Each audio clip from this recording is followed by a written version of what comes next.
सबको जिम्मेदारी लेना पड़ेगा, क्योंकि मेरे साथियों आपको समझना होगा कि आदिम जाति आदिवासी समुदाय के लिए उमरिया से और दुनिया के कोई भी जीव हो, उनको जल जंगल जमीन की जरूरत पड़ता है। जल जंगल जमीन ही आधार है दुनिया का, चाहे वो छोटा सा जीव क्यों ना हो। जब तक जमीन नहीं रहेगा तब तक हम लोग जिंदा नहीं रहेंगे। इस चीज को आप लोग को समझना चाहिए।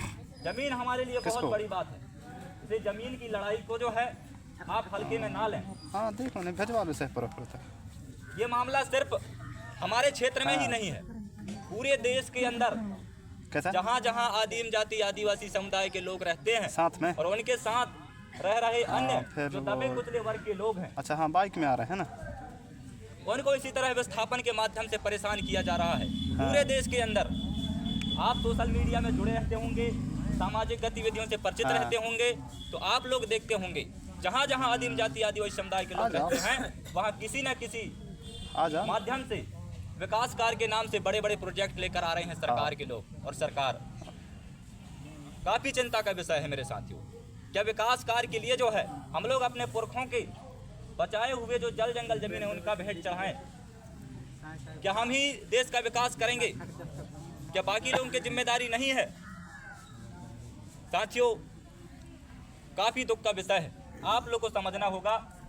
हम बार बार कहते हैं जहां भी जाते आते हैं कि जमीन हमारे लिए काफी बड़ी बात है, और इतना बड़ी बात है कि जमीन हमारी माँ से भी बढ़कर है।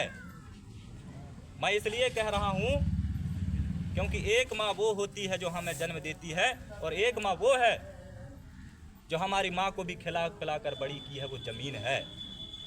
इसलिए आपको समझना होगा कि हमारी माँ को किस तरह से जो है छीना जा रहा है, और आपके सीने में दर्द उत्पन्न नहीं हो रहा है। काफी दुख का विषय है मेरे साथियों।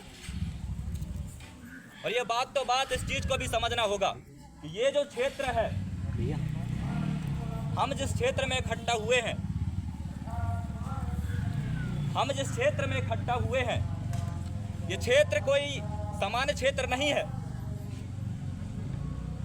ये क्षेत्र संविधान के अंतर्गत 5वीं अनुसूची क्षेत्र के अंतर्गत आती है, और 5वीं अनुसूची क्षेत्र में आप लोगों को स्वशासन का अधिकार है। ये चीज आपको समझना होगा। जो आपके गांव में जो ग्राम सभा है उसको विधि का बल प्राप्त है।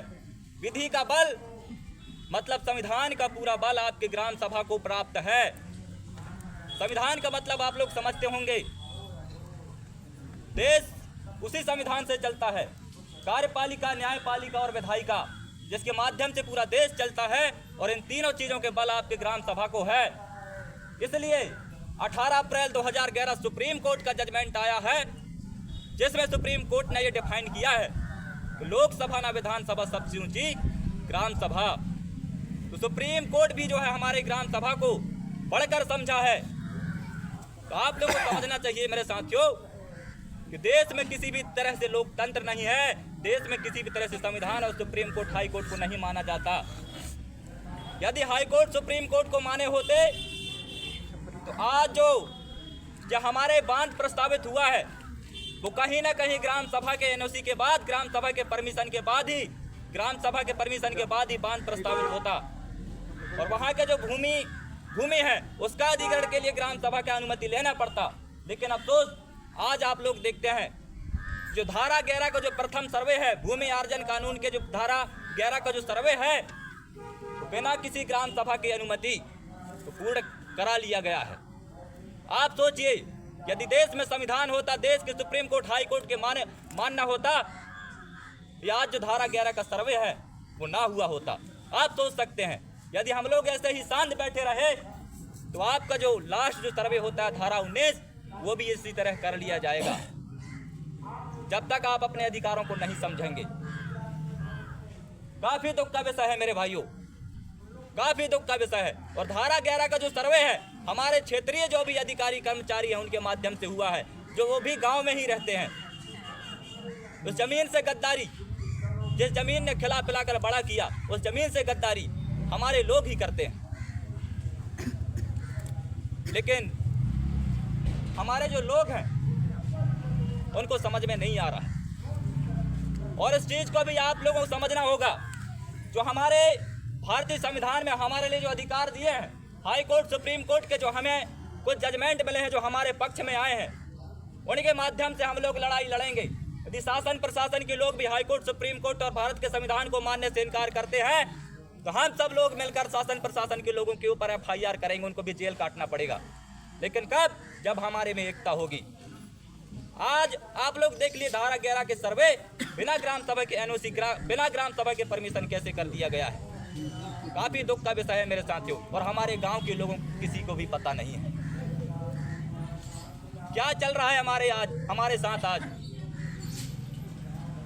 मेरे भाइयों, आपके ग्राम सभा को जो ताकत है, आपके ग्राम सभा का जो ताकत है, उस चीज को समझना होगा आप लोगों को। क्योंकि आज हम लोग कहते हैं ये धारा 11 का जो सर्वे है, वो जो वन भूमि है, जो राजस्व की भूमि है, उसको हम सरकारी जमीन मान लेते हैं। अरे हमारे गांव में सरकारी जमीन कहां से आ गई भाई? आप लोग ये समझिए कि हमारे गांव के जो सियान दवान है, जिस समय में गांव बसाते थे, उस समय में मेड़ो बनाया करते थे कि तुम्हारा गांव यहाँ से है और हमारा गांव वहाँ से है। उस समय में बीच में कोई राजस्व और कोई वन की भूमि नहीं थी। अचानक कहाँ से वन और राजस्व की भूमि आ गई? मैं आप लोगों को बता दूं, हम लोग सरकारी करते फिरते हैं। जमीन बिना बाप की नहीं होती। हमें जमीन अपने बाप के बाप से मिलती है। ये सरकार यदि सरकारी जमीन को अपनी जमीन कह रही है, तो सरकार अपने बाप ला के खड़ा करे। और यहाँ जो भी तहसीलदार है, डीएम, जो भी अधिकारी कर्मचारी हो, वो अपना बाप बता दे, तब मानेंगे वो जमीन तुम्हारा है। जगपाल बनाम पंजाब का एक जजमेंट है, उस समय स्पष्ट कहा है कि गांव में जितने भी खाली पड़ी जमीन है वो ग्राम सभा का है, ना कि सरकार का है। अरे हाई कोर्ट सुप्रीम कोर्ट के बोलने के बाद भी यदि नहीं मान रहे हो तो किस तरह का लोकतंत्र, किस तरह का संविधान? आप सोचिए, पूरे देश के अंदर पूरे संविधान को माना जा रहा है, लेकिन आदिवासियों के जो विशेष अधिकार हैं उनको क्यों नहीं माना जा रहा है? साथियों, इस षड्यंत्र को आप लोगों को समझना होगा, क्योंकि ये जो यहाँ बैठा है, यहाँ जो आप लोग बैठे हैं, कोई सामान्य लोग नहीं बैठे हैं।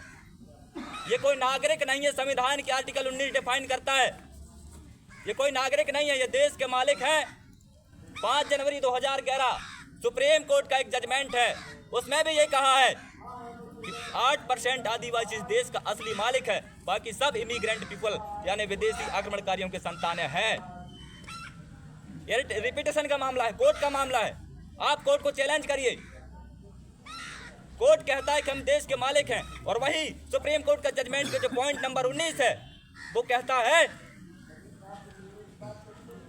भारत के जो 8% आदिवासी हैं, उनका संरक्षण करना, उनके जल जंगल जमीन से विस्थापन ना करना सबसे बड़ी देशभक्ति है। तो ये लोग जो हमें विस्थापन कर रहे हैं, सबसे बड़े देशद्रोह का काम कर रहे हैं। हम सब मिलकर यदि इनके ऊपर FIR करेंगे तो इनको भी जेल काटना पड़ेगा। मेरे साथियों, काफी षड्यंत्र पूर्वक हमारे समाज को खत्म करने का प्लान बना रहा है।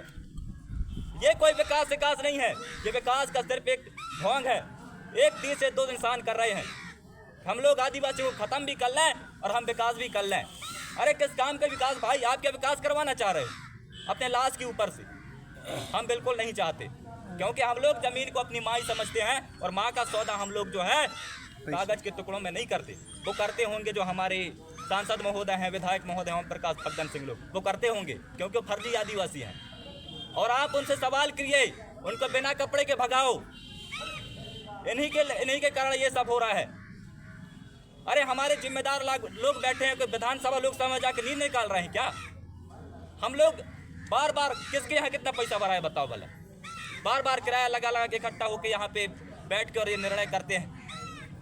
अरे भाई, लोकसभा विधानसभा में आवाज क्यों नहीं उठा रहे हैं? आप लोग गांव को मजबूत कीजिए, अपने समाज को मजबूत कीजिए। ऐसे नेताओं को गांव में घुसने मत दो, और गलती से घुस भी जाएंगे तो उनसे सवाल करो, सवाल का जवाब नहीं देना तो बिना कपड़े के भगाओ। किसके पास कितना पैसा भरा है यार? हम लोग डूब प्रभावित क्षेत्र से ना होने के बाद भी 24 घंटे हम लोग डूब प्रभावित क्षेत्र के लोगों के साथ कांटेक्ट में रहते हैं। सब जानते हैं जो एक्टिव कार्य करता है। काफी दुख का विषय है। मैं खुल के कहता हूँ, मैं पढ़ने वाला स्टूडेंट हूँ, लेकिन दुख इस बात का है कि हमारे समाज के नेता समाज की जिम्मेदारी ना लेने के कारण हम लोग दर दर भटक रहे हैं। समाज को ये बता रहे हैं, थोड़ी जानकारी होने के कारण समाज को बता रहे हैं कि आप ऐसे लड़ोगे तब बचोगे। मेरे भाइयों, और आपको ये चीज समझना होगा कि आदिवासी क्षेत्रों में जो 5वीं अनुसूचित क्षेत्र के जो गांव हैं, वहां पे किसी भी प्रकार से भूमि का अधिग्रहण नहीं हो सकता। ये लैंड एक्विजिशन एक्ट 2013 के सेक्शन 41 और 42 यानी भूमि अधिग्रहण कानून 2013 का 41 और 42वां भाग ये कहता है। इसके बाद भी किस तरह से शासन प्रशासन के लोग तानाशाही रवैया अपनाते हुए, झूठी लोकतंत्र दिखाते हुए हमारे गांव में गैर अनुमति के घुस के और सर्वे का कार्य कर रहे हैं। जिस प्रकार से आपका धारा 11 का जो सर्वे पूर्ण हुआ है वो काफी निंदनीय है। अभी आप लोग जाएंगे तो यही सवाल करेंगे कि धारा 11 का जो सर्वे है वो कौन सी ग्राम सभा से पूछ के आपने किया? क्या आप हाई कोर्ट सुप्रीम कोर्ट को नहीं मानते हैं? अरे हाई कोर्ट सुप्रीम कोर्ट ने बोला है कि लोकसभा ना विधानसभा सबसे ऊंची ग्राम सभा, तो आप क्या सुप्रीम कोर्ट के आदेश को नहीं मानते? ये चीज आप लोग जो है शासन प्रशासन के लोगों को पूछे, पॉइंट टू पॉइंट बहस करिए। आप किसी भी तरह से डरने का कोई जरूरत नहीं है। आप देश के मालिक हो, या दस्तावेज प्रूफ हैं, और आपके किले महल और आपका इतिहास आज भी जागृत है। लेकिन आज आपकी स्थिति क्या है? आपके पास सिर्फ 4-4, 5-5 एकड़ जमीन है, उसको भी ये लोग छीनने का प्लान बना रहे हैं, आपको भूखे मारने का प्लान बना रहे हैं। मेरे साथियों, यदि आप ऐसे ही सोए रहे तो आने वाले 10 साल में आप लोगों को निपटा देंगे आप लोगों को। ये चीज आपको समझना होगा। बहुत बड़े बड़े षड्यंत्र ये लोग बना के लेके आ रहे हैं। हमारे कार्ड बनवा दिए, आप लोगों को पता होगा। पहले हमारे पास कोई कार्ड, आधार कार्ड, पैन कार्ड कुछ भी नहीं था। अभी कार्ड बना के हमको विदेशी नागरिक घोषित कर दिए हैं ये लोग। 2015 का गैजेट नोटिफिकेशन आप देखिए, जितने भी कार्ड धारक हैं, Aadhaar card, passbook, voter card, ID card जिसके पास भी हैं, सब विदेशी नागरिक हैं, भारतीय विदेशी नागरिक। बाहर से आके यहाँ नागरिक बने, मालिक भी नहीं छोड़े, नागरिक भी नहीं छोड़े, विदेशी बना दिए। पता है आपको, बड़े बड़े षड्यंत्र रचे जा रहे हैं आपके जल जंगल जमीनों को छीनने के लिए। आपको खत्म करने के बाद, आपके पहचान खत्म करने के बाद, आपको आदिवासी से डिस्प्लेस करने के बाद आपके जमीनों को आसानी से छीना जा सकता है। ये प्लान सरकार जानती है, इसलिए आपको खत्म करने का प्लान ये लोग बना रहे हैं। और देश का रेवेन्यू जो है वो जमीन से जनरेट होता है, जल जंगल जमीन से जनरेट होता है। ये सारा चीज सरकार को पता है, और वो जमीन का मालिक आदिवासी है, और उनको छीनने के लिए जो आप लोगों को खत्म करने का प्लान ये लोग बना रहे हैं। ये कोई विकास कुछ भी नहीं है, ये पागल बनाने का काम कर रहे हैं। हमको ऐसा विकास नहीं चाहिए जो हमारे लाश के ऊपर से किया जा रहा हो। मेरे भाइयों, हम इस चीज को हमको समझना होगा कि जो आपका समता जजमेंट है 1997 का, वो स्पष्ट कहता है कि अनुसूचित क्षेत्र में जो है केंद्र और राज्य सरकार की 1 भी इंच जमीन नहीं है, 1 भी इंच। इसके बाद भी किस तरह से आपकी जमीनों को छीना जा रहा है, ये समता जजमेंट कहता है। और आप लोगों को ये समझना होगा कि आदिवासी की जमीन जो है गैर आदिवासी नहीं छीन सकती, और गैर आदिवासी तो क्या, सरकार भी आप लोगों की जमीन को नहीं छीन सकती, क्योंकि पी रमारेड्डी 1988 का एक जजमेंट है, उसमें स्पष्ट कहा है कि आदिवासी की जमीन जो है गैर आदिवासी नहीं छीन सकती है। और आपके भू राजस्व संहिता की धारा 165(6) में ये लिखा है कि आदिवासी की जो जमीन है वो गैर आदिवासी को ट्रांसफर नहीं होती है। तो सरकार क्या आदिवासी है जो हमारी जमीन ले रही है? इस चीज को समझना होगा। पी रमारेड्डी ये कहता है कि सरकार एक व्यक्ति है, तो इस चीज को समझना होगा। सरकार हमारी जमीन किसी भी तरह से नहीं छीन सकती।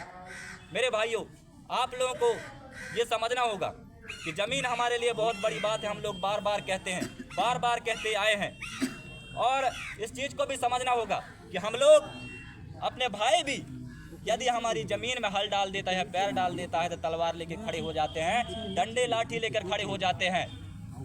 ये तो शासन प्रशासन है, हम फिर भी शांत बैठे हैं यार। ये समझना होगा आपको। अरे माँ को छीना जा रहा है, इसके बाद भी हम शांत बैठे हैं, तो हमारे से बड़े बेवकूफ कोई नहीं है। जमीन हमारे लिए बहुत बड़ी बात है। और